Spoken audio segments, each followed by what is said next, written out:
জান্নাত তৈরি করেছে। আমরা মরে যাব, দুনিয়া থেকে চলে যাব, আর আমরা জান্নাতে চলে যাব। তাই তো বাবা, জোরে বলে। হ্যাঁ, মুসলমানরা তো যাবে জান্নাতে বটেই, ধ্রুব সত্য কথা এটা, এই কথার ভিতরে কোনো সন্দেহের অবকাশ নাই। কিন্তু ভাই, আমরা যারা এখানে মুসলমান বলে দাবি করছি, আমরা যারা মুসলিম বলছি, একটু পরীক্ষা নিরীক্ষা করলেই আমাদের বুঝে আসবে যে তাই আমি যে মুসলমানের কথা আল্লাহ রাব্বুল আলামিন বলেছেন, যে মুসলমানদের জন্য আল্লাহর নবী বলেছেন জান্নাতে যাবে, আমরা সেই মুসলমান, প্রকৃত মুসলমান আছি কি নাই? মুসলমানদের কাছে আল্লাহ পাকের দেওয়া যে অস্ত্র, ওই জিনিসগুলা কি আমাদের কাছে আছে না হাত ছাড়া হয়ে গেছে? যে জিনিস আপনার কাছে থাকলে আপনি মুমিন, যে জিনিসগুলো আপনার কাছে থাকলে আপনি মুসলমান, যদি থেকে থাকে তাহলে আমরা মুসলমান। আর যদি তা না থাকে, মুখের জোরে, গায়ের জোরে, অহংকারের দাপটে জোর করে বলবেন যে আমি মুসলিম, আপনার ব্যক্তিগত আপনি বলতে পারেন, কিন্তু আল্লাহ মুসলমানদের যে থাকার যে জিনিসগুলো দরকার, যে জিনিসগুলো বলেছেন, ওই জিনিস যদি না থাকে তাহলে কিন্তু আমরা মুসলিম নয়, সেখানে কিন্তু আমরা পার্থক্য হয়ে যাব। আমরা প্রতিটি জিনিস যখন কিনতে যাই কিংবা দেখি, তাহলে আমরা কি দেখি ভাই? জিনিসটার দেখার আগে গুণটা দেখি না? প্রত্যেকটি জিনিসের একটা করে গুণ আছে না নাই? যারা বলে গুণ আছে, প্রতিটি জিনিসের একটা করে গুণ আছে। তাহলে আমরা গুণ দেখি, গুণ যদি না থাকে তাহলে আমাদের কাছে কিন্তু গ্রহণযোগ্য হয় না। যেমন গুণ কি দেখেন, আজকে আমি একটা এই যে মাইক্রোফোনে কথা বলছি আমি, এর একটি গুণ নাই? যারা বলেন গুণ নাই, গুণ আছে। কি গুণ? তোমাদের তো গুণ থাকতে হবে। 6টা গুণ আমাদের কাছে আল্লাহ দেখবে। 6টা গুণে গুণান্বিত যদি আপনি হতে পারেন তাহলে আপনি মুসলমান মুমিন। আর যদি গুণে গুণান্বিত না হতে পারেন, আপনার চেহারা থাকতে পারে, গঠন থাকতে পারে, ফিকার থাকতে পারে, সুন্দর চেহারা হতে পারে, বাড়া বিল্ডিং থাকতে পারে, কিন্তু মেরে মুহতারাম, কিয়ামতের কঠিন দিনে আল্লাহ রাব্বুল আলামিন যখন প্রতিটি মানুষকে কাঠগড়াতে দাঁড় করিয়ে দিয়ে বিগত দিনে তিল তিল করে হিসাব নেবেন। বন্ধু, আল্লাহ পাক চেহারা দেখে বিচার করবেন? জোরে বলেন, আছে কোনো জায়গায়? তাহলে আমার আল্লাহ চেহারা দেখে বিচার করবে না, রূপ দেখে বিচার করবে না, বডি দেখে বিচার করবে না, সম্পদ দেখে বিচার করবে না। বিচার করবে কি দেখে ভাই? বিচার করবে ঈমান ও আমল দেখে। জোরে বলে, ঈমান ও আমল দেখে বিচার হবে আপনার। মেরে মুহতারাম, 6টা গুণ আল্লাহ রাব্বুল আলামিন আমাদেরকে বলেছেন, 6টা গুণের কথাও বলেছেন যে এই গুণ তোমার কাছে থাকলে তুমি মুমিন, তুমি মুসলমান, আর এই মুসলমান যাবে জান্নাতে। আর নবীজি বলেছেন যারা মুমিন এদের জন্য জান্নাত চিরতরে অজীব, আর জাহান্নামটা হচ্ছে চিরতরে হারাম হয়ে যাবে। জোরে বলুন সুবহানাল্লাহ। ভাই, প্রকৃত মুসলমান মুমিন হয়ে বিদায় হতে হবে। আজ দুনিয়ার ভিতরে আমরা বেঁচে আছি, দুনিয়ার মোহে, দুনিয়ার লোভ লালসায় পড়ে, দুনিয়ার পেছনে পড়ে মূল্যবান জিন্দেগি কিন্তু আমরা হারিয়ে ফেলছি। হায়াতের মালিক আমার আল্লাহ, মওতের মালিক আমার আল্লাহ। ওগো আল্লাহর বান্দা, না জানে কোন মুহূর্তে, কোন সময়ে, কোন জায়গাতে, কি অবস্থাতে আপনার মওত হবে আল্লাহ ছাড়া কেউ জানে না। আপনার মওতটা বাড়িতে হতে পারে, আপনার মওতটা মাঠে হতে পারে, আপনার মওত ঘাটে হতে পারে, আপনার মওতটা বাজারে হতে পারে, আপনার মওতটা দেশে হতে পারে, বিদেশে হতে পারে, রাত্রে হতে পারে, দিনে হতে পারে। এর জন্য ভাই, দুনিয়া থেকে চলে যাওয়ার আগে আগে আখিরাতের পাথর সংগ্রহ করুন, আখিরাতের পুঁজি, আখিরাতের পুঁটুলি বাঁধুন। সকাল থেকে সন্ধ্যা পর্যন্ত আল্লাহ রাব্বুল আলামিন আমাদেরকে এত খাওয়াচ্ছেন, তবুও কিন্তু খোদার কৃতজ্ঞতা আদায় করতে আমরা পারি না। বন্ধু, এত খাওয়া সকাল থেকে সন্ধ্যা পর্যন্ত না হলেও 6 থেকে 7 বার খায় মানুষ চাটা এদার ওদার নিয়ে, এবং যেটা ইচ্ছা আপনার মন যেটাই ইচ্ছা আপনি সেটাই খাচ্ছেন। যে না আজকে রুটি খাবো, আজকে পরোটা খাবো, আজকে মুরগি খাবো, আজকে গোস্ত খাবো, আজকে মোটা মাছ খাবো, আজকে হালুয়া খাবো, আজকে ভালো ভালো সবজি খাবো, আজকে খাসির মাংস খাবো। মনে যেটা বলছে সেটাই আপনি কিন্তু খাচ্ছেন। কেন? আল্লাহ ওই পজিশনে আপনাকে পৌঁছে দিয়েছেন বলে পাচ্ছেন, কিন্তু খাওয়ার পরেও আল্লাহ পাকের কৃতজ্ঞতা কিন্তু আমরা আদায় করতে পারি না। ওগো আল্লাহর প্রিয় বান্দাগণ, শুনে রেখে দেন, বিশ্ব নবীজির জামানার কথা আপনাদেরকে শোনাই, মক্কি জিন্দেগির কথা, নবীজির সাহাবাদের দুরবস্থার কথা কেমন। আজ আপনার বাড়িতে কোনো খাবারের অভাব নাই, অনটন নাই, আমার আল্লাহ পাকের কৃতজ্ঞতা আদায় করতে পারি না। বলেন নবীজির সাহাবাদের বাড়িতে একদিন নয়, দুদিন নয়, 3 দিন নয় রে বাবা, লাগাতার 10 দিন 12 দিন করে খাবারে তাদের চুলো জ্বলে নাই। বলেন দেখি, বাড়িতে কোনো রকমের খাবার নাই। আজকে দেখবো তাদের বাড়িতে খাবার নাই বলে আল্লাহর জিকির ছেড়েছে কিনা, বাড়িতে খাবার নাই বলে নামাজ ছেড়ে দিয়েছে কিনা, বাড়িতে খাবার নাই বলে আল্লাহ পাকের কৃতজ্ঞতা ছেড়ে দিয়েছে কিনা দেখবো। আজ আমাদের এত সংসারে খাবার থাকতে, টাকা পয়সা থাকতে, ধন সম্পদ থাকতে, শরীর চুস্ত থাকতে আমরা আল্লাহ পাকের গোলামি করি না, তার দাসত্ব করি না, তার ইবাদত করি না। আল্লাহ নবীর 2 জন প্রখ্যাত সাহাবা, হযরতে আবু বকর আর হযরতে ওমর ইবনুল খাত্তাব রাদিয়াল্লাহু তাআলা আনহু। হযরতে আবু বকর সিদ্দিক বড় সত্যবাদী এবং নরম দিলের মানুষ ছিলেন। হযরতে আবু বকর সিদ্দিক রাদিয়াল্লাহু তাআলা আনহু বর্ণনা করছেন যে আমি আবু বকর, আমার বাড়িতে লাগাতার 10 দিন খাবার নাই।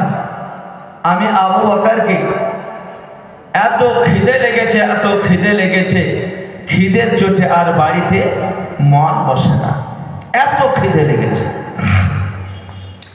প্রচন্ড গরমের দিন, প্রচন্ড গরমের দিন, আসমানের সূর্যের তাপ লেগে জমিনের মাটি আগুনের মতো তেতে গেছে। ওই টাইমে, ওই মুহূর্তে কোনো মানুষের ক্ষমতা নাই যে নিজের বাড়ি থেকে বেরিয়ে বাড়ি দিয়ে আসবে।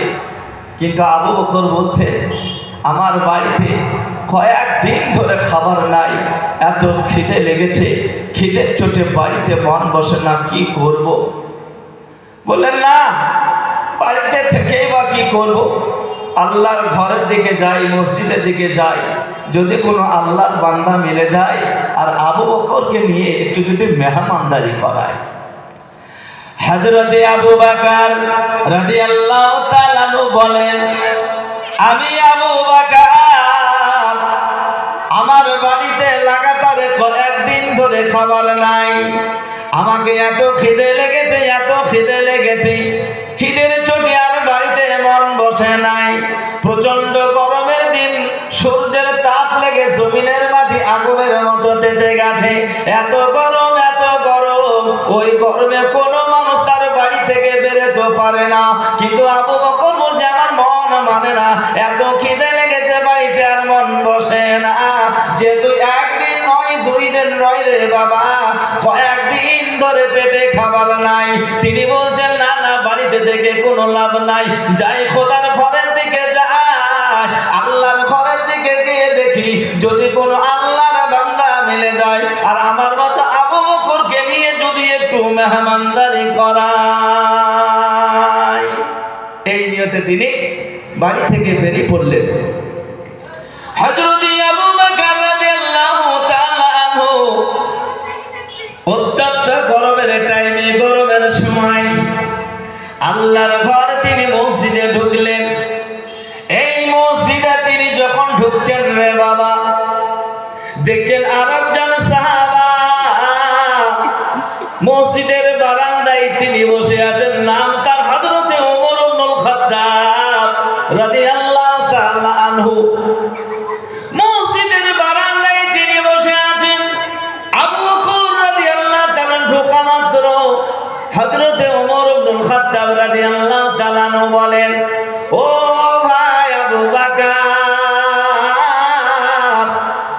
এই গরমের টাইমে, গরমের সময় কোন মানুষের ক্ষমতা নাই তার বাড়ি থেকে বেরোবার। ওগো ভাই আবু বকর, এই টাইমে খোদার ঘরে কেন আপনি এসেছেন? কোন নিয়তে আপনি এসেছেন? কিসের জন্য আপনি আল্লাহর ঘরে এসেছেন? হযরত আবু বকর রাদিয়াল্লাহু তাআলা আনহু বলেন, ওরে আমার ওমর ভাই, ও ওমর ইবনুল খাত্তাব, শুনে রেখে দাও, ও আল্লাহর কসম করে বলি, যে আল্লাহ পাকের কাছে আমার জীবনটা আছে, আমি আবু বকর আমার বাড়িতে একদিন নয়, 2 দিন নয় রে ভাই, আমার বাড়িতে লাগাতার আজকে কয়েকদিন ধরে খাবার নাই। আমি আবু বকরকে এত খিদে লেগেছে, এত খিদে লেগেছে, খিদের চোটে আর বাড়িতে মন বসে নাই রে ভাই। এই নিয়তে, এই উদ্দেশ্যে আমি আল্লাহর ঘরে এলাম। যদি আল্লাহর ঘরে কোনো বান্দা যদি মিলে যায় আর আমার মতন আবু বকরকে নিয়ে যদি একটু মেহমানদারি করায়, এই নিয়তে এলাম। হযরত আবু বকর রাদিয়াল্লাহু তাআলা এর কথা বলা মাত্র হযরত ওমর ইবনুল খাত্তাব রাদিয়াল্লাহু তাআলা আনহুর চোখ দিয়ে গল গল গল গল করে পানি আসতেছে। হযরত ওমর রাদিয়াল্লাহু তাআলা আনহু কাঁদতে কাঁদতে, কেঁদে কেঁদে কেঁদে বলতেছে, ওগো ভাই আমার আবু বকর, আমিও ওমর ওই আল্লাহর কসম করে বলি, যে আল্লাহ পাকের কাছে আমার জীবনটা আছে, ওগো আমার ভাই আবু বকর, এই গরমের টাইমে, এই মুহূর্তে আপনি এই যে খোদার ঘরে যে নিয়তে আপনি এসেছেন, ওগো আমার ভাই আবু বকর, আমিও কিন্তু ওই নিয়তে খোদার ঘরে এসেছি। দুইজন প্রখ্যাত সাহাবার বাড়িতে খাবার নাই, এত কষ্ট। দুইজন সাহাবা কথোপকথন করছেন, ভাই গরিবের দরদ গরিব ছাড়া আর কেউ বোঝে, এতিমের দরদ এতিম ছাড়া কেউ বোঝে না। ইতিহাসে আপনার নবী, আমার নবী তথা কুল কায়নাতের নবী, নবী আমার মায়ার নবী, দয়ার নবী জনাবে মুহাম্মদুর রাসূলুল্লাহ সাল্লাল্লাহু আলাইহি ওয়াসাল্লাম কিছুক্ষণের পরে তিনি ঢুকছেন মসজিদে। আল্লাহর নবীজি যখন মসজিদে ঢুকেছেন, দুইজন সাহাবাকে দেখতে পেলেন। আল্লাহর নবী ঢোকা মাত্রই দুইজন সাহাবাকে দেখা মাত্রই জিজ্ঞাসা করেন, ওগো আমার আবু বকর, এই উত্তপ্ত গরমের টাইমে, গরমের সময় কোনো মানুষ তাদের বাড়ি থেকে বেরোতে পারে না, আবু বকর, ওমর গো, এই সময়ে তোমাদেরকে মসজিদে কেন দেখি? কি কারণে তোমরা খোদার ঘরে এসেছো? কি কারণে তোমরা আল্লাহর ঘরে এসেছো? একটু বলে দাও। হযরত আবু বকর রাদিয়াল্লাহু তাআলার চোখ দিয়ে পানি বের করে দিয়ে আল্লাহর নবীর কাছে মনের কথা খুলে খুলে কেঁদে কেঁদে বলতেছেন, ওগো নবীজি, আমি আবু বকর, ওগো নবীজি, আমার বাড়িতে একদিন নয়, 2 দিন নয়, আজকে কয়েকদিন ধরে আমার বাড়িতে কোনো খাবারের ব্যবস্থা নাই। নবীজি গো, আমি আবু বকর, আমাকে এত খিদে লেগেছে, এত খিদে লেগেছে, খিদের চোটে আর বাড়িতে মন বসে নাই। ওগো নবীজি, এই বড় এই নিয়ত করে খোদার ঘরে এলাম, যদি কোনো আল্লাহর বান্দা আমাদের মিলে যায় আর আবু বকর ওমরকে নিয়ে যদি একটু মেহমানদারি করায়। বিশ্ব নবী রাহমাতুল লিল আলামিন বলেন, কি নাম? বেনাম, আমার একজন ভোট।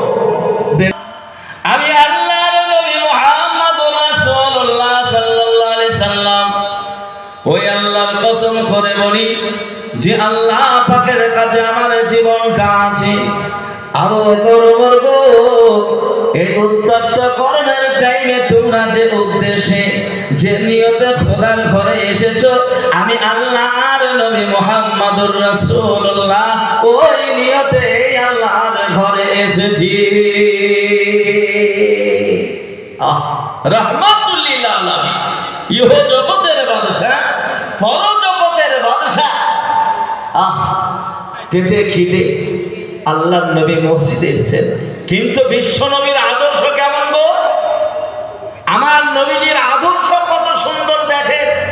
আমার নবীর আদর্শ এটাই যে নিজের পেটের চিন্তা না করে অপরের পেটের চিন্তা করা, এটা যে নবীজির আমার আদর্শ। নবীজি নিজের পেটে খাবার নাই, অপরের পেটে চিন্তা করেছেন। জোরে বলুন সুবহানাল্লাহ। আমরা সেই নবীজির উম্মাহ, বিশ্ব নবীজির আদর্শই আদর্শবান।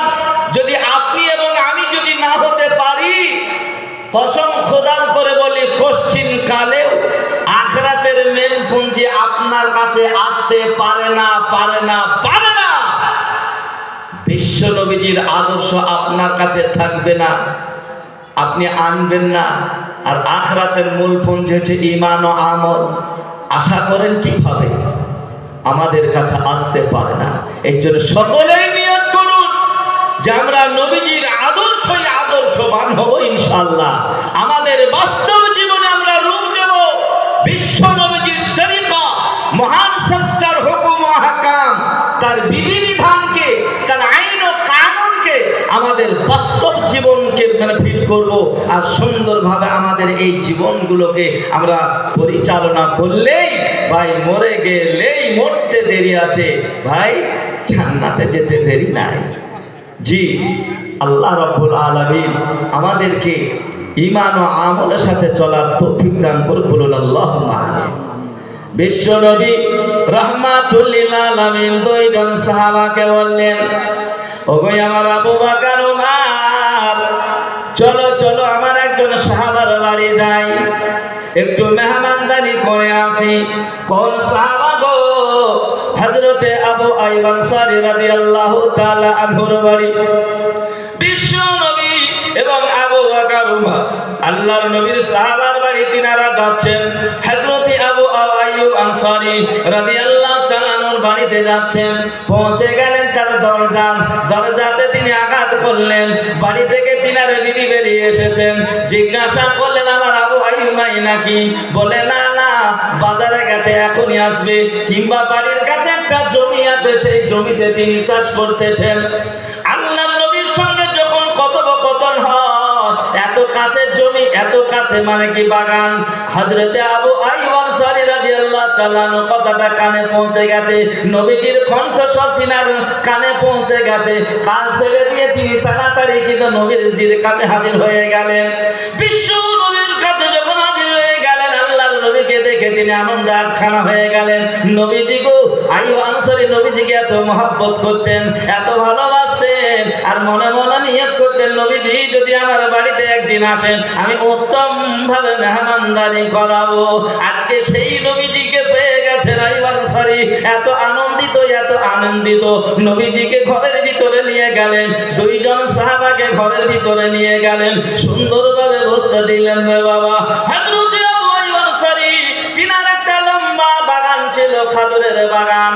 তিনি একদম কাস্তে নিয়ে তাড়াতাড়ি ওই খাজুরের বাগানে গিয়ে একটা বড় ধরনের একটা লম্বা খাজুরের খাঁজ কেটে তিনি ঘাড়ে করে নিয়ে আসতেছেন। আল্লাহর নবীজির কাছে তিনি সব খাজুরগুলো দিলেন।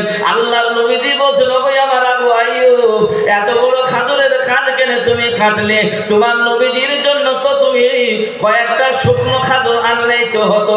হযরতে আবু আইয়ুব আনসারী রাদিয়াল্লাহু তাআলা আনহু বলেন, ওগো নবীজি, আমি জানি আমার নবীজি শুকনো খাজুর খেতে পছন্দ করেন, আমার নবীজি কাঁচা খাজুর খেতে পছন্দ করেন, আমার নবীজি কাঁচা খাজুর খেতে পছন্দ করেন। ওগো নবীজি, এই কাজের ভিতরে 3-4 রকমের খাজুর আছে, আমার নবীজির যেটা পছন্দ হবে আমার নবীজি সেইগুলো খাবে বলে আমি আইয়ুব আনসারী খাজুরের কাজ পর্যন্ত কেটে এনেছি। নবীর মহব্বত, ভালোবাসা। হযরতে আবু আইয়ুব আনসারী রাদিয়াল্লাহু তাআলা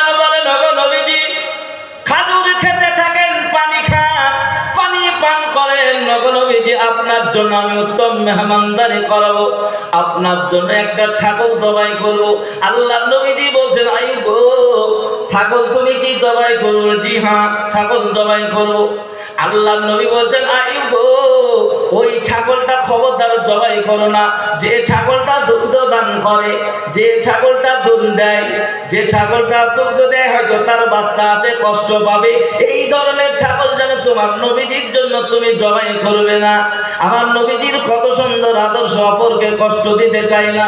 হযরত আবু আইয়ুব আনসারী রাদিয়াল্লাহু তাআলা তার স্ত্রীকে বলতেছেন, বিবি রে, তাড়াতাড়ি তুমি আটা সানো, রুটি তৈরি করো, আমি একটা ছাগলের বাচ্চা জবাই করি। একটা ছাগলের বাচ্চা জবাই করে সেই গোশতকে দুভাগ তিনি করলেন, এক ভাগে ভুনা করলেন, এক ভাগ রান্না করলেন। রান্না যখন হয়ে গেল, রুটি যখন হয়ে গেল, নবীজির কাছে তিনি পেশ করলেন। আল্লাহর নবীজি দেখলেন দুই রকমের গোশত। বিশ্ব নবী হযরত আইয়ুব আনসারী রাদিয়াল্লাহু তাআলা কে বলেন, ওগো আমার আইয়ুব আনসারী, তোমার নবীজির জন্য তো শুধু গোশত রান্না হলে হতো, দুই রকম কেন করেছো? আইয়ুব আনসারী রাদিয়াল্লাহু তাআলা বলেন, ওগো নবীজি, আমি জানি আমার নবীজি রান্না করা গোশত খেতে মহব্বত করেন, ভালোবাসেন। আমার নবীজি ভুনা গোশত খেতেও মহব্বত করেন, ভালোবাসেন। এরই জন্য নবীজি গো, আমি আপনার জন্য রান্না করা গোশত এনেছি, ভুনা করা গোশত এনেছি। আপনার যেটা ইচ্ছা সেটাই আপনি খাবেন। জি, বিশ্ব নবী রাহমাতুল লিল আলামিন খাবার সামনে এসে গেছে, সাহাবায়ে কেরামগণ খাবার খায় না। চাহিদা হবে কি হবে না, তাড়াতাড়ি খাচ্ছে না। কিছুক্ষণ পরে দেখা গেল আল্লাহর নবীর চোখ দিয়ে গল গল করে পানি আসে। আল্লাহর নবী কেঁদে কেঁদে বলে, ওগো আবু বকর, ও আমার ওমর রে, এই সেই নিয়ামত, এই সেই নিয়ামত, যে নিয়ামতের ব্যাপারে আল্লাহ পাক কিয়ামতের দিনে তোমাদেরকে জিজ্ঞাসা করবে। ওগো আল্লাহ প্রিয় বান্দাগণ, আল্লাহ পাকের এত দেওয়া নিয়ামত আমরা ভক্ষণ করি, আল্লাহ পাকের কৃতজ্ঞতা আদায় করি না। হযরত আবু বকর রাদিয়াল্লাহু তাআলা বাড়িতে খাবার ছিল না বলে নামাজ ছেড়ে দিয়েছে কি, রোজা ছেড়ে দিয়েছে কি, দিনের কাজ ছেড়ে দিয়েছে কি? না। এর জন্য আমরা তাদের উত্তর শুনি। কিছু লোকে চেহারা ক্ষতবিক্ষত থাকবে। কি ভাই? ক্ষতবিক্ষত চেহারা নিয়ে উঠবে। মানে কি? মানে কেটে দিয়েছে, ঝরঝর ঝরঝর করে রক্ত পড়বে, চেহারা কোনো গ্লেজ থাকবে না। আল্লাহ জানার পরও জিজ্ঞাসা করবে, তোমাদের এদের কত সুন্দর চেহারা আর তোমাদের চেহারার এইরকম অবস্থা কেন? তারা বলবে কি, আয় আল্লাহ, তোমার দিনের জন্য, তোমার কোরআনের জন্য আমরা জিহাদের মাঠে বেরিয়ে গেছিলাম।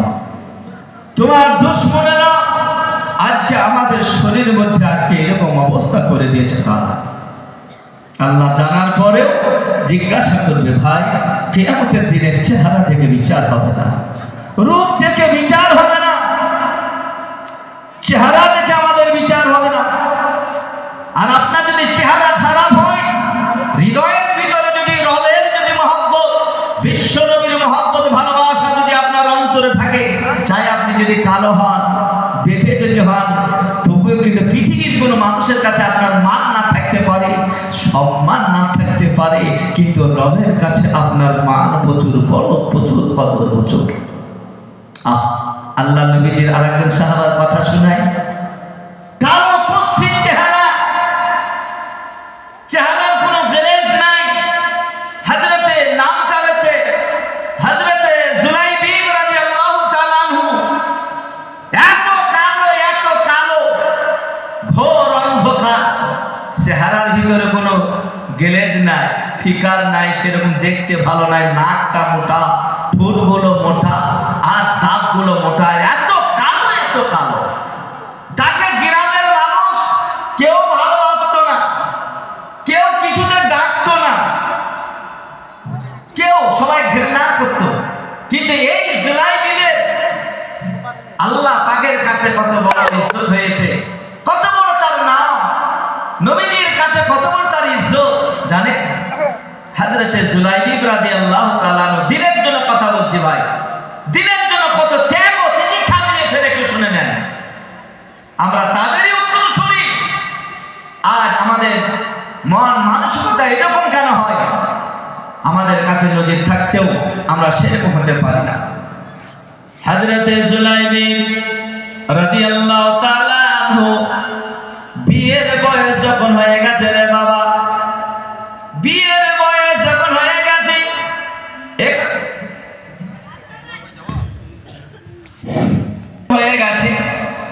এখানে সেখানে যায়, সাহাবায়ে কেরামগণ বন্ধু বান্ধব সবাই বুঝতে পারলেন যে জুলাইবি এখানে যাচ্ছে ওখানে যাচ্ছে, মেয়ে ছেলে চলার অসুবিধা হচ্ছে।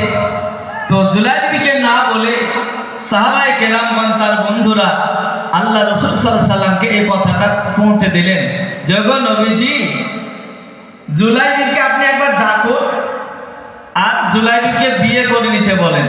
যেহেতু জুলাইবি মেয়েদের যেখানে যায় সে জায়গায় আমরা জুলাইবিকে দেখি, অতএব মেয়েদের চলাফেরা করার অসুবিধা, এই জন্য আমরা বুঝতে পারছি হয়তো জুলাইবি বিয়ে করার ইচ্ছা আছে। তো নবীজি গো, আপনি জুলাইবিকে ডাকেন এবং জুলাইবিকে বলেন বিয়ের জন্য। আল্লাহর নবী সাহাবাদের কথা শুনে হযরত জুলাইবি রাদিয়াল্লাহু তাআলা আনহুকে ডাকলেন, ডাক দিলেন, বসেন। নবীজির দরবারে আসলেন। আল্লাহর নবীজি বললেন, জুলাইবি তুমি বিয়ে করে নাও। কি বললেন? ও জুলাইবি তুমি বিয়ে করে নাও। হযরতে জুলাইবি কিছুক্ষণ চুপ থাকার পরে জুলাইবির যুবক ছেলে একদম ভরা যৌবন, একদম চোখ দিয়ে গলগল গলগল করে পানি আসতেছে, কাঁদতেছে তিনি। আল্লাহর নবী হযরতে জুলাইবি রাদিয়াল্লাহু তাআলা আনহুকে বলছেন, জুলাইবি আমি তোমাকে বিবাহ করতে বললাম আর তুমি কাঁদছো কেন? কিসের জন্য কাঁদছো? হযরতে জুলাইবি রাদিয়াল্লাহু তাআলা আনহু বলেন, হযরতে জুলাইবি রাদিয়াল্লাহু তাআলা আনহু বলেন, ওগো নবীজি, আমি জুলাইবিকে আপনি বিয়ে করার জন্য বলেছেন। ওগো নবীজি, ওগো দয়ার নবী, মায়ার নবী, আমার মতন জুলাইবিকে কে বিয়ে করবে? কে মেয়ে দিবে গো নবীজি? এই তো আমার চেহারার ঢং, এই তো আমার গঠন, এই তো আমার শরীরের রং। ওগো নবীজি, মক্কার কে এমন আছে তার মেয়ের সঙ্গে আমাকে বিবাহ দেবে? ওগো নবীজি, আমি জুলাইবি বিয়ে করার জন্য তামাম মক্কার অলিতে গলিতে প্রতিটি মানুষের বাড়িতে বাড়িতে গেছি, তাদের মেয়ের জন্য বলেছি আমার সঙ্গে বিবাহ দিতে, কিন্তু একটাও মানুষ তাদের মেয়ের সঙ্গে আমার সঙ্গে বিয়ে দিতে রাজি হয় নাই। ওগো নবীজি, আপনার কাছে যে আপনার সাহাবারা বসে আছেন, নবীজি গো, আমি এই সাহাবাদেরও বাড়িতে তাদের গেছি, কেউ কিন্তু তাদের মেয়ের সঙ্গে আমার বিয়ে দিতে রাজি হয় নাই। বিশ্ব নবী একজন আমার 100 টাকা দিয়ে বিয়ে করার মন। আল্লাহর নবী বলেন, ওগো জুলাইবি, এ জুলাইবি চিন্তা করো না, তোমার নবীজি প্রায় তোমার জন্য বিয়ে ঠিক করে নিয়েছে। জুলাইবি রাদিয়াল্লাহু তাআলা আনহু বলেন, ওগো নবীজি, কে আছে গো আমার সঙ্গে বিয়ে দেবে? আল্লাহর নবীজি বললেন, ওগো আমার জুলাইবি, আমার একজন সাহাবা আছে, একমাত্র একটাই তার কন্যা, সুন্দরী কন্যা, একটাই কন্যা আছে। ও জুলাইবি, যাও যাও আমার ওই সাহাবার বাড়ি যাও, গিয়ে তুমি আমার নাম করবে, তাদের বাড়িতে গিয়ে আমার সাহাবাকে বলবেন আল্লাহর নবীজি আমাকে আপনাদের বাড়িতে পাঠালেন, আপনাদের মেয়ের সঙ্গে আমার বিয়ে দিতে বলেছেন, এই কথাটা বলবে, তোমার সঙ্গে বিয়ে দেবে। হযরতে জুলাইবি এত আনন্দিত, এত খুশি, হ্যাঁ বিয়ে হবে, কে না আনন্দ হয় না ভাই? কার না আনন্দ হয় না? সকলের আনন্দ হয়। হযরতে জুলাইবি দিল ভরা আনন্দ, হ্যাঁ হৃদয় ভরা খুশি নিয়ে জুলাইবি চলে যাচ্ছেন সেই নবীজির সাহাবার বাড়ি। পৌঁছে গেলেন আল্লাহর নবীজির সাহাবার বাড়িতে। হযরতে নবীজির সাহাবাগি। আল্লাহর নবীজির সাহাবা জবাব দিলেন, হযরতে সুলাইবি বলে, ওগো নবীজির সাহাবা, আল্লাহর নবীজি আমাকে আপনাদের বাড়িতে পাঠিয়েছেন, আপনাদের মেয়ের সঙ্গে আমার সঙ্গে বিয়ে দিতে বলেছে। এই কথা বলা মাত্রই তারা স্বামী স্ত্রী বলতে শুরু করেছে, ওরে সুলাইবি, এত বড় আস্পর্ধা, এত বড় পাওয়ার কোথা থেকে পেলি? আমি সুলাইবি, তোর মতন সুলাইবির সঙ্গে আমাদের মেয়ের কোনোদিন বিবাহ দিতে পারি না। মেয়েকে ঘরে ভাত দিয়ে বসে রাখবো, তবু তোর মতো সুলাইবির সঙ্গে বিয়ে দিব না। চলে যাও, ফিরে চলে যাও।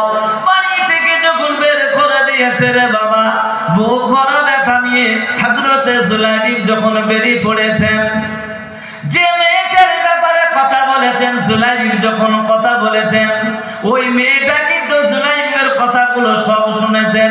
সুলাইবিকে যখন ঘর থেকে বের করে দেওয়া হলো, ওই মেয়েটা তাড়াতাড়ি তার মায়ের কাছে, তার বাপের কাছে পৌঁছে গেল। আর পৌঁছে যাওয়ার পরে পরে ওই মেয়েটা বলতেছেন, ওগো আমার আব্বা জান, ওগো আমার আম্মা জান, আপনাদেরকে একটা কথা জিজ্ঞাসা করি, ওগো আমার মা, ওগো আমার আব্বা, আপনারা কি নবীজিকে মহব্বত করেন? আমার নবীজিকে কি আপনারা ভালোবাসেন? মা বাপ দুজনাই বলতে শুরু করতেছেন, ওরে পাগলি, কি কথা তুই বলিস? নবীজিকে মহব্বত করি না, তা কাকে মহব্বত করি? এখন বেরিয়েছেন রে বাবা। ওই মেয়েটার কথাগুলো শোনার পরে তারা আব্বা জানের কাছে, মা জানের কাছে আসলেন। রাতের বেলায় কতটা কি বলিস? ওই মেয়েটা বলছেন, ওগো আমার আব্বা জান, শুধু মুখে বললে হবে না, নবীজির কথাটাকেও মেনে নিতে হবে, নবীজির কথাটাকে প্রাধান্য দিতে হবে, তবেই নবীজির মহব্বত করা হবে। আপনি মুখে বলছেন ভালোবাসা, প্রাধান্য দিতে হবে। ওগো আমার আব্বা জান, হযরতে সুলাইবি রাদিয়াল্লাহু তাআলা তিনি ব্যক্তিগত কথা বলেন নাই। হযরতে সুলাইবি কি কথা বলেছেন ভালোভাবে কি শোনেন নাই? হযরতে সুলাইবি রাদিয়াল্লাহু তাআলা বলেছেন, আল্লাহর নবী আপনাদের বাড়িতে আমাকে পাঠিয়েছেন, আপনাদের মেয়ের সঙ্গে আমার বিবাহ দিতে বলেছেন। ওগো আব্বা জান, আমার আল্লাহর নবী আমার জন্য যতটুকু ভাবনা চিন্তা করেছেন, কিয়ামত অবধি অতটুকু ভাবনা চিন্তা আপনারা আমার ব্যাপারে করতে পারবেন না। আমি রেডি হয়ে গেছি সুলাইবিকে বিয়ে করার জন্য। ওগো আব্বা জান, তাড়াতাড়ি যান, নবীজির কাছে মাপ চাইতে যান, যেহেতু সুলাইবির সঙ্গে বড় বেয়াদবি হয়ে গেছে। আব্বা জান গো, নবীজির দরবারে যদি আপনি যেতে দেরি করেন, না জানি আল্লাহর পক্ষ থেকে আপনার ব্যাপারে যদি আয়াত নাযিল হয়ে যায়, কিয়ামতের কঠিন দিনে জবাব দিতে পারবেন না। সঙ্গে সঙ্গে ওই মহিলাটার মা, ওই মেয়েটার আব্বা তাড়াতাড়ি বাড়ি থেকে বেরিয়ে এসে আল্লাহর নবীজির কাছে যখন পৌঁছে গেলেন, সুলাইবি যখন কথা বলতে শুরু করেছেন কেঁদে কেঁদে, ইতি অবসরে পৌঁছে গিয়ে আল্লাহর নবীজি বলছেন, ওগো আমার সাহাবা, আমার সুলাইবিকে কেন তুমি কাঁদালে? কিসের জন্য কাঁদালে বলো? ওই সাহাবাটা জোড়হাত করে বলছে, নবীজিকে চিনতে পারি নাই, বুঝতে পারি নাই। ওগো নবীজি, বড় ভুল হয়ে গেছে, আপনি আমাকে ক্ষমা করুন। আমরা স্বামী স্ত্রী দুজনাই আমরা রেডি আছি, আমার মেয়ে রাজি আছে সুলাইবিকে বিয়ে করার জন্য, এখন আর কোনো রকমের সমস্যা নাই। আল্লাহর নবী দেখলেন বিয়ে ঠিক হয়ে গেল। বিয়ে নামে একজন 100 টাকা দিয়েছে, আলহামদুলিল্লাহ। সামনাসামনি মেয়ে রাজি, মেয়ের আব্বা মাও রাজি। এবার বলেন, আর তো কোনো রকমের চিন্তা নাই, এখন তো আরো খুশি, এত আনন্দ, এত আনন্দ। আল্লাহর নবী বলেন, সুলাইবি গো, আজকে তুমি তোমার নতুন বিবির কাছে তুমি যাবে, এমনি তো যাওয়া হবে না। এ সুলাইবি, নতুন বিবির কাছে যেতে গেলে কিছু কাপড়ের প্রয়োজন আছে। যাও যাও, বাজারে যাও, তোমার নতুন বিবির জন্য কিছু কাপড় চোপড় এটা সেটা একটু সেন্টেন তুমি নিয়ে আসো গা, আজকে তুমি তোমার বিবির কাছে তুমি যাবে। হযরতে সুলাইবি রাদিয়াল্লাহু তাআলা তিনি বাজারে গেলেন, আল্লাহর নবী তিনাকে বাজারে পাঠালেন। কিনতে গেছে রে বাবা, মনের ভিতরে এত আনন্দ, এত আনন্দ, দারুণ আনন্দ। নতুন স্ত্রীর কাছে যাবে, প্রেম প্রীতির আলাপ আলোচনা হবে, মনের কথা খোলাখুলি হবে, এত আনন্দ করে বাজারে তিনি গেছেন। বাজারে যখন ঢুকেছেন রে বাবা, কাপড় চোপড় যখন তিনি কিনবেন রেডি হয়ে গেছেন, দেখা দেখি করতেছেন। আকাশ থেকে বাতাস থেকে যেন মনে হচ্ছে একটা আওয়াজ ভেসে আসতেছে, আকাশে বাতাসে যেন এমন একটা আওয়াজ ভেসে আসতেছে। একটা আওয়াজ কানে পড়লো, কি আওয়াজ রে বাবা? কে যেন বলতেছে, ওগো মুসলমান, কারা গো মুসলমান বলে দাবি করো? এ যুবকের দল, এ মুসলমানদের যুবকের দল, আর ঘরে বসে থাকার টাইম নাই।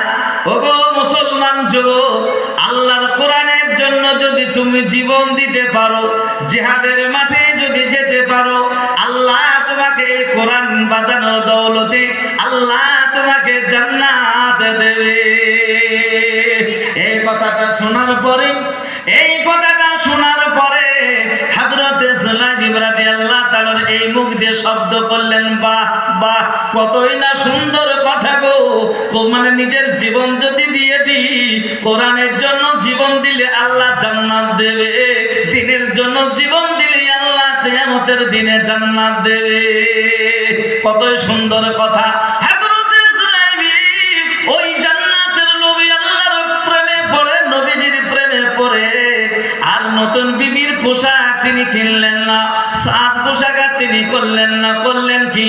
জিহাদের সামান তিনি কিনতে শুরু করলেন রে বাবা।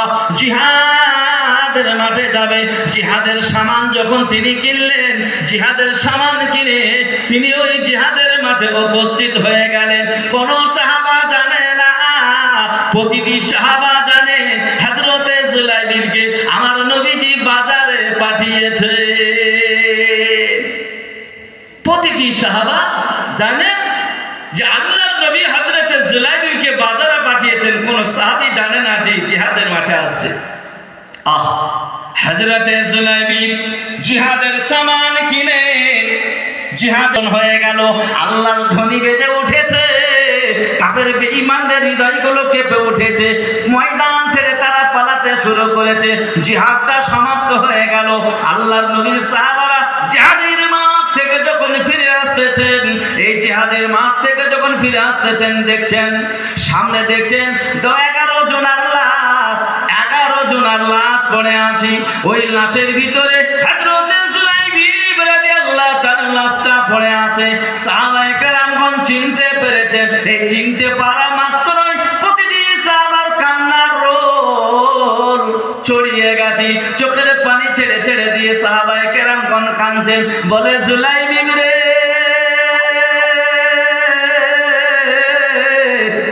আল্লাহর নবীজি তোমাকে জিহাদের মাঠে পাঠাই নাই। এ সুলাইবি, নতুন বিবির কথা কি তোমার মনে পড়লো না? তোমার বিবির মায়া কি তোমার হলো না? এ সুলাইবি রে, নবীজি তোমাকে তোমার নতুন বিবির জন্য বাজারে পাঠিয়েছেন। সুলাইবি রে, ওই জান্নাতের লোভে, আল্লাহর মহব্বতে, দ্বীনের মহব্বতে তুমি কোরআনের জন্য জিহাদের মাঠে ঝাঁপ দিয়ে ওই জান্নাতের তুমি মালিক হয়ে গেছো, ওই জান্নাতের তুমি অধিকারী হয়ে গেছো। আল্লাহর নবীজির কাছে তিনি খবর পাঠালেন, সাহাবায়ে কেরামগণ, ওগো নবীজি, আপনার আদরের সাহাবা দুনিয়াতে আর নাই। জিহাদের মাঠে শহীদ হয়ে গেছি। আল্লাহর নবীজি ওই সুলাইবিকে কোনো মানুষ দেখতে পারে নাই রে বাবা, চেহারার কোনো ঢং ছিল না, গায়ে রং ছিল না, কিন্তু নবীজির চোখ দিয়ে গল গল করে পানি আসার বলে সাহাবায়ে কেরামদের কি, ওগো আমার সাহাবায়ে কেরাম, নিয়ে এসো আমার জুলাইবিবের লাশটা আমার কাছে নিয়ে এসো। সাহাবায়ে কেরামগণ হযরতে জুলাইবিবের লাশটা যখন নিয়ে আনলেন, বিশ্ব নবী হাত দুটো বাড়িয়ে দিয়ে বলছেন, ওগো আমার সাহাবা, দাও দাও আমার জুলাইবিবের লাশটা আমাকে দাও। আল্লাহর নবীজি হযরতে জুলাইবিবের লাশটা নিয়ে আল্লাহর নবীর রানের উপরে তিনার মাথাটা রেখে আল্লাহর নবীর চোখ দিয়ে গল গল করে খামছে আর বলছেন, ওরে জুলাইবি, বিবির মায়া করলি না রে জুলাইবি, এ জুলাইবি, দেশের মায়া করলি না, বিবির কথা কি তোর মনে পড়ে না? জুলাইবি রে, নবীর প্রেমে পড়ে আল্লাহর প্রেমে পড়ে কোরআনের জন্য তুমি যে জান্নাতের আশায় ঝাঁপ দিয়েছো। বিশ্ব নবী কাঁদতে কাঁদতে দুই হাত আকাশের দিকে উঠিয়ে দোয়া করছেন জুলাইবির জন্য, বলে আল্লাহ গো, আমার জুলাইবি যে জান্নাতের লালসায় আল্লাহ তোমার কোরআনের জন্য জিহাদের মাঠে ঝাঁপ দিই আল্লাহ শহীদ হয়ে গেছে, আমি তোমার নবী মুহাম্মদুর রাসূলুল্লাহ সাল্লাল্লাহু আলাইহি সাল্লাম তোমার কাছে আকুল আবেদন জানাই, আয় আল্লাহ আমার জুলাইবিকে সেই জান্নাতের অধিকারী বানায়ো, আয় আল্লাহ ওই জান্নাতের ভিতরে আমার জুলাইবির বিয়ে শাদী করিয়ে দিও। জোরে বলুন না সুবহানাল্লাহ। দিনের জন্য, দিনের এত মহব্বত ভালোবাসা কি জিনিসটা আমরা জানি না। আর সেই জামানায়